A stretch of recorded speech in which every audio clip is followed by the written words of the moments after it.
కాకినాడ జిల్లా పిఠాపురం నియోజకవర్గం జైభీంరావు భారత్ పార్టీ తరపున ఎమ్మెల్యేగా పోటీ చేసిన జగ్గారపు మల్లికార్జునరావు సోమవారం దుర్గాడ గ్రామం నుండి భారీ ర్యాలీతో వచ్చి నామినేషన్ వేశారు. పిఠాపురం నియోజకవర్గంలో ఎమ్మెల్యేగా పోటీ చేసిన అభ్యర్థులు అందరికన్నా పవన్ కళ్యాణ్ అప్డేటివ్. పిఠాపురం నియోజకవర్గంలో ఎమ్మెల్యేగా పోటీ చేసిన అభ్యర్థులు అందరికన్నా పవన్ కళ్యాణ్ అఫిడవిట్లో 10 పేజీల ఆస్తులు సమర్పించారు. జగ్గారపు మల్లికార్జునరావు నేను 10 డిగ్రీలు అప్డేట్ సమర్పించాను. జగ్గారపు మల్లికార్జునరావు పిఠాపురం నియోజకవర్గంలో పవన్ కళ్యాణ్ కి అసలు ఓటే లేదు. మంగళగిరిలో ఉన్న ఓటు లోకేష్ కొరకు దాచిపెట్టి ఉంచాడు పవన్ కళ్యాణ్.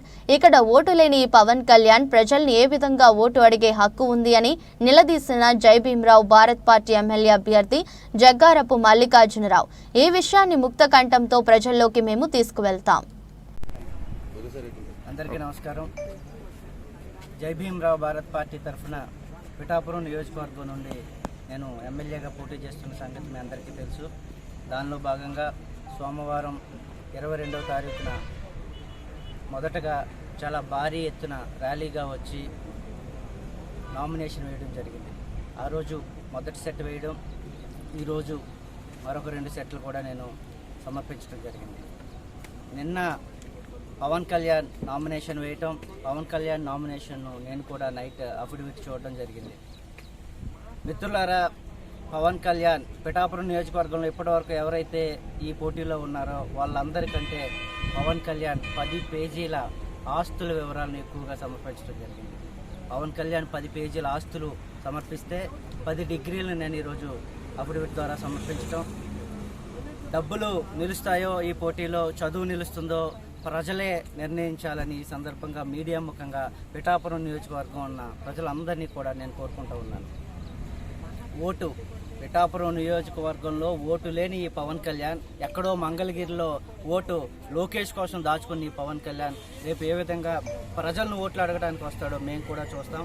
ఇంకా టైం ఉంది కాబట్టి ప్రతిరోజు కూడా గడప గడపకు కూడా తిరిగి ఈ పవన్ కళ్యాణ్ చేస్తున్న ఈ వికృత చేష్టలు ఏవైతే ఉన్నాయో అన్నీ కూడా ప్రజలకు తెలియజేయడానికి తప్పకుండా మా వంతు ప్రయత్నం చేస్తాం.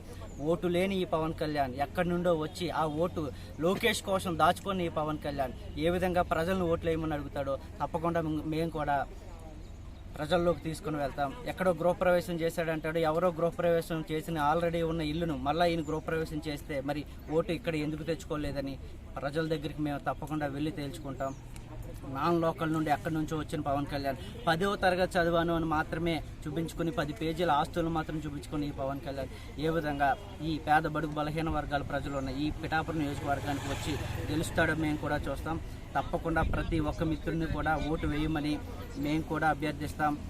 కాలమే నిర్ణయిస్తుంది మా చేతిలో గెలుపు ఎంతవరకు వెళ్తుందో, ఎవరు మా చేతిలో వాడతారనేది తప్పకుండా మరొక 15 రోజుల్లో తెలుస్తుంది. కాబట్టి మీడియా అందరూ కూడా మాకు కూడా సహకరించాలని మరొకసారి మీ అందరినీ కూడా విజ్ఞప్తి చేస్తూ థ్యాంక్ యూ.